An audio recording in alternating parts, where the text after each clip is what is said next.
येतात, त्या अनुभवातून परिपक्व होत जात आपण इतरांनाही आपण काही दिलं पाहिजे आणि इतरांकडून काही घेतलंही पाहिजे.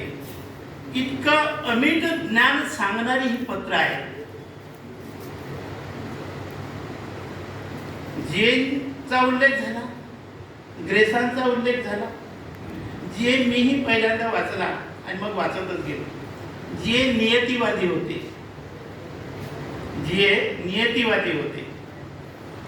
ग्रेस अस्तित्ववादी होते. ग्रेस हे अस्तित्ववादी होते. चुकलं असेल तर सांगा. इथं मराठीचे प्राध्यापक बसलेले, मराठीचे अभ्यास किशोर कवठे बसलेले आहे. किशोर, मला यशवंत मनोरे आवडतो, ग्रेसही आवडतो. तुला पाहिले मी नदीच्या किनारी, तुझे मऊ मोकळे केस पाठीवर. काय मला जे आवडतो.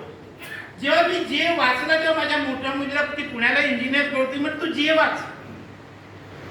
आणि सगळे माझ्याकडचे असलेले जेची पुस्तकं तिला दिली. जे नियतीवादी, पण जेने माणसाच्या जगण्याचे बारकावे जे आहे, मनुष्याच्या आत्मीय संघर्षाचे बारकावे आहे, ते फार चांगल्या पद्धतीने त्यांनी त्याच्या कथांमधून, खूप कथा सांगतात. निळा सावळा, हिरवे लावे वगैरे वगैरे वगैरे भरपूर. या माणसाला जे का आवडतो, या माणसाला ग्रेस का आवडतो, रिल्केची पत्राचे उल्लेख आहे. हे सगळं त्याला का आवडतं? त्याला त्याच्यामध्ये बसलेला एक मानवतावादी माणूस, एक मन जे आहे, त्या माणसाच्या मनामध्ये त्याला आतून हे ढकलत असतं. हे तो लोक आवडतातच, पण त्याला तुकाराम आवडतो, त्याला महात्मा फुले आवडतो, त्याला बाबासाहेब आवडते, त्याला शाहू महाराज आवडते. हे दोन टोकावरती असणारी माणसं जी आहेत, हे दोन टोकावरती आहेत ना. बाबासाहेब, फुले, आंबेडकर, फुले, शाहू वगैरे वगैरे वगैरे सगळी जी माणसं आहेत, आणि एकीकडे ही सगळी नियतीवादी माणसं, अस्तित्ववादी माणसं, आणि हे असे संघर्ष करणारे, संघर्षरत असणारी माणसं. या पत्रांमध्ये या दोन याचा फार सुंदर संगम झालेला आहे असं मला स्वतःला वाटतं. माणसाचं जगणं काय असतं? माणूस जगतो कशासाठी? कशासाठी जगतो? का जगतो? ते तो म्हणतो एका ठिकाणी, जीवन म्हणजे नेमकं आहे तरी काय, हे माणसाला कधीच समजत नाही. म्हणूनच तर माणूस जगत नसते. जे जीवनाचा शोध घेणे, जीवन काय आहे हे कळत नाही, पुन्हा ते जीवन जगण्याला म्हणतो. काय जीवन, काय जीवन, काय जगण्याच्या शोधासाठीच हे जगणं असतं. कशासाठी जगतो याच्या शोधासाठी जगणं असतं. कशासाठी जगतो याचा शोध घेण्यासाठीच आपण सगळे जगतोय.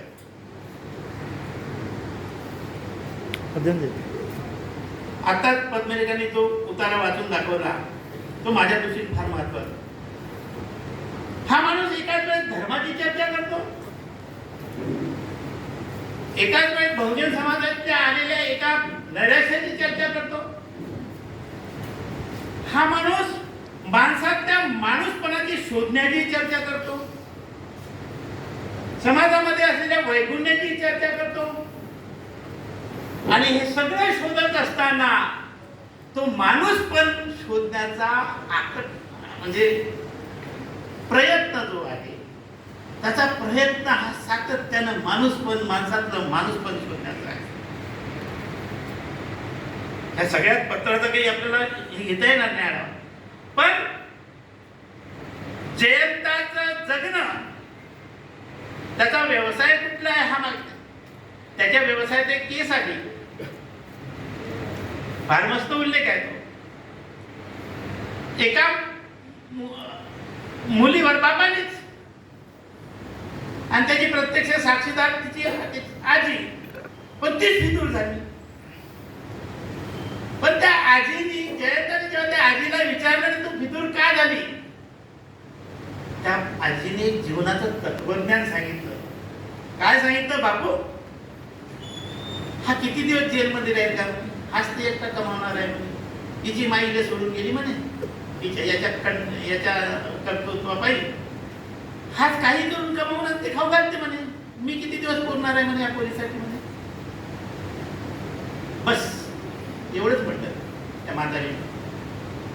म्हातारीला फितूर झाल्याचं दुःख नाहीये, वकील म्हणून क्षणभर त्याला दुःख झालं, पण त्या म्हातारीनं जर जीवनाचं तत्वज्ञान सांगितलं, जगण्याचं, जगण्यासाठी भाकर नाही, भाकर नाही. आणि ही हा जर जेलमध्ये राहिला, मी तर म्हातारी झाली आहे, या पोरीचं करेल कोण. एका दृष्टीने तिने पोरालाही माफ केलाय, दुसऱ्या अर्थी तिने पोरालाही माफ केलेला आहे, पोराने पाप करून सुद्धा. हे जगणं जे आहे, हे जगणंच आपल्याला जगण्यासाठी प्रवृत्त करते. पत्र जे आहे, हे पत्र आपल्याला जीवननिष्ठा शिकवते. ही पत्र आपल्याला जीवननिष्ठा शिकवते. हे पत्र सामान्य माणसाने वाचली, ज्याला काही समजते त्याला जगण्यासाठी बळ देणारी पत्र आहे. एखाद्या राजकारण्याने जरी वाचलीत नाही पत्र, तोही स्वतःला तपासायला लागेल. खात्रीने सांगतो, तोही स्वतःला तपासायला लागेल, तपासायला लागेल. इतकं एका ठिकाणी तो म्हणतो, एकट्या माणसाच्या मेंदूत सारखे विचार चालू असतात. काय सूक्ष्म, काय म्हणतात त्याला, अवलोकन, निरीक्षण. पद्मलेखन तो शब्द वापरला की अवलोकन, निरीक्षण. एका पत्रात तो म्हणतो, एकट्या माणसाच्या मेंदूत सारखे विचार चालू असतात. 2 किंवा 3 माणसं बसली की गप्पा होतात आणि चर्चा होती. एकटा माणूस हा स्वतःशीच बोलतो. तो पुढे असं म्हणतो, लेखक म्हणजे पत्र लेखक, एकटं सहज म्हणून बसणे ठीक आहे, पण दुःखाने गदगदलेल्या अवस्थेत बसलं की माणसाची अवस्था कटी रात सारी तेरी मैकते में खुदा आया सवेरे सवेरे कोई पास आया सवेरे सवेरे अशी होऊन जाते. काय निरीक्षण आहे. या एकलेपणातून जाणारी 3 पत्र आहे याच्यात. मी वाचून दाखवत नाही, मी त्याच्यात लिहून ठेवलंय एकलेपणाविषयी की अशी 3 पत्र आहे की जे एकलेपणा काय असतो. तुम्ही अनुभवला की नाही माहिती, पण मी अनुभव उल्लेख केला की मी मुंबईला होतो, 10 वर्ष मुंबईत होतो. तो आपण किती लोक मुंबईला उत्तर भारतीय बिहारी लोक खूप तेव्हाही होते, आताही आहे. जीपीओ समोर त्या मुंबईच्या कुठल्याही पोस्ट ऑफिस समोर, पद्मरेखा तुला सांगतो, मुंबईच्या कुठल्याही पोस्ट ऑफिस समोर पत्र लेखक बसलेले असायचे. हे सगळे अडाणी लोक कुठलाही कामधंदा करायला येते युपी बिहार मधून, आणि अर्जंट विसासाठी पत्र लेखक बसलेले असायचे. आणि ते सांगायचे, हाँ बाबूजी खत लिख दो, लेटर लिख दो, हाँ क्या लिखूं, हाँ लिखो, सब ठीक है, खुशहाल है, अच्छा है, दिन काट है, बढ़िया है, मजा में. आता तो हे एवढंच सांगायचा. मी हे उभारून पाहिलेलं आहे. मी जीपीओ समोर पाहिले, गोरेगाव मध्ये 2 वर्ष तो गोरेगावच्या पोस्ट ऑफिस मध्ये पाहिलं, तेव्हा मी घरी पत्र पाठवायचो वडीला. ती माणसं त्या पत्रलेखकाला तोच आपल्या भाषेत लिहायचा, काय लिहायचं बिचारा माहित नाही, आणि तो वाचून दाखवायचा त्यांना त्या भोजपुरीमध्ये वगैरे काय लिहायचं, तो त्यांच्या भाषेत लिहून दाखवायचा. आणि तो काय पैसे घ्यायचा, पत्र लेखन करायचे वगैरे तो घ्यायचा. मुंबई सोडली, काही दिवसानंतर मी मुंबईला गेलो. नंतर हा जग बदलत गेलं, इतक्या वेगाने जग बदललं.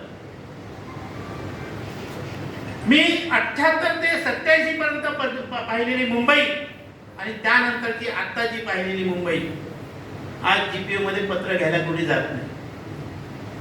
आमच्या कुठलं नगर ते उज्ज्वल नगर मध्ये पोस्ट ऑफिस बंद झालं. पोस्ट ऑफिस उजाड पडली. थांबू, कोणतरी असं केलं म्हणून थांबू का म्हटलं. नाही थांबायचं असेल तर थांबतो मी. हे जे पत्र लेखन आहे आणि आता आपण इमोजी, चिन्ह, चित्रलिपी, चायनीज भाषा चित्रलिपी आहे, जपानी भाषा चित्रलिपी आहे, या चित्रलिपी आहे सगळ्या. आपल्याकडच्या चित्रलिपी गेल्या, आपण लिपी, पण लिपी आपल्याकडची लिपी तर गेलीच गेली, पण पुन्हा दुसरं असं की आपल्याकडची बोली भाषा बंधायला लागलेली आहे. एका कुठल्या तरी पत्राच्या भाषेविषयी कुठेतरी आहे याच्या पत्रात. एकूणच ही जी पत्र आहेत ती माणसाला पुन्हा स्वतःचा शोध घेण्यासाठी सांगते. ते एका पत्रात मस्त लिहिलेलं आहे. प्रतिशोध ही कोणत्याही माणसाच्या मनाची मूळ भावना कधीच नसत नाही. एखादा बदला घेणे म्हणजे प्रतिशोध घेणे. प्रतिशोध ही कोणत्याही माणसाच्या मनाची मूळ भावना कधीच असत नाही. अवमानित मनाची ती केवळ एक प्रतिक्रिया असते. कुणीही कुणाचा स्वाभिमान दुखवू नये, दुखावल्यास प्रतिशोधाचा तडाखा बसतात विवळू नये. दोन्ही बाजूने त्यांनी सांगितले. प्रतिशोध ही माणसाची मूळ नैसर्गिक स्वभाव नाही आहे ती. आणि पुढे असं म्हणतो लेखक जयंता, अवमानित मनाची ती केवळ प्रतिक्रिया असते. पण ज्याचा अवमान होतो त्याला जर असं झालं तर त्याने स्वाभिमान दुखावल्यास प्रतिशोधाचा तडाखा बसताच विवळू नये. माणसाच्या जगण्यातले हे अंतर्बंध जे आहे, अंतर्द्वंद आहे, ही पत्र आपल्या समोर उलगडत देतात. एक विदुराचा त्यांनी महाभारतातल्या 34व्या अध्यायातला एक उल्लेख केला त्याने एका पत्रात. मला फार आवडलं ते. ज्यांची फसगत होऊ नये अशी आपली इच्छा असेल, त्याचा उचित गोष्ट म्हणजे योग्य न विचारताही सांगावी. मग ती शुभ असो वा अशुभ असो, त्याला आवडो न आवडो. हे मी स्वानुभवाने सांगतो. असं मला अनेक लोकांनी सांगितलं, पण मला नाही आवडलं, मी स्वीकारलं नाही. पण विदुर म्हणतो ते खरं आहे. योग्य वेळी योग्य माणसाला जाणीव करून दिले, त्याला आगाह करणे म्हणतो आपण त्याला हिंदीमध्ये. अशी ही विविध विषयावरची पत्र आहेत, विविध. आणि या पत्राला मी अगोदरच म्हटलं, जीवननिष्ठा, जीवन जगण्याला बळ देणारी, जीवनाकडे तटस्थ पाहायला लावणारी ही अशी पत्र आहेत. आणि शेवटी जाता जाता एक सामाजिक संदेश सुद्धा देऊन, संदेश मुद्दाम शब्द वापरतो, तर म्हणजे संदेश देतो की नाही मला असं म्हणायचं नाही, पण कोणतीही प्रगतीवादी चळवळ, अनेक तरी चळवळीचा उल्लेख केलेला आहे, त्यांच्या बार असोसिएशनचा उल्लेख केलेला आहे, बहुजन समाजाच्या चळवळीचा उल्लेख केलेला आहे. त्या संदर्भात तो असं म्हणतोय, कोणतीही प्रगतीवादी चळवळ, मग ती सांस्कृतिक क्षेत्राशी संबंधित असो अथवा लेखन चळवळीशी संबंधित असो, ती एकदा का जोर धरायला लागली की इथले तथाकथित मुठभर प्रस्थापित ती मोडून टाकण्याचा जोमाने प्रयत्न करतात. हे तुम्हाला आम्हाला सातत्याने अनुभवते. म्हणून आपलं वाचन इतकं अफाट पाहिजे की कुणी कितीही प्रयत्न केला तरी आपली खंबीरता कायम राहिली पाहिजे. खास जगण्याचा अर्थ हे पत्र आपल्याला शिकवतात. आणि म्हणून या मित्रा या पुस्तकाचं मोल जे आहे अनन्यसाधारण आहे असं मला स्वतः वाटतं. म्हणून मला नारायण सुर्वेची कविता आठवली की आजचं जगणं किती कठीण झालेलं आहे. आज आपण किती कठीण विश्वातून चाललोय. कठीण, त्याला आपण कठीण दौर म्हणतो. आपण कठीण दौर ना संपवतो. हा कठीण दौर आहे.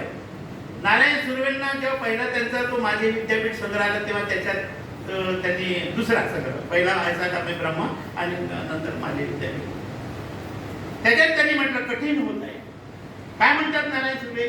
नारायण सुर्वे काय म्हणतात?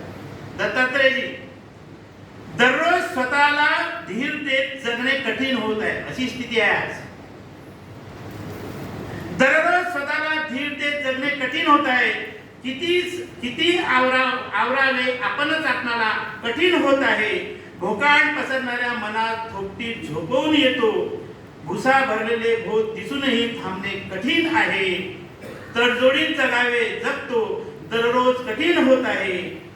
आपले अस्तित्व असूनही नाकारणे, आपले अस्तित्व असूनही नाकारणे कठीण होत आहे. समजून समजावतो, समजावूनही नच मांडलो, कोठारात काळी न पडेल हमी देणे कठीण होत आहे. आज आपल्या भारताची स्थिती अशी झाली आहे.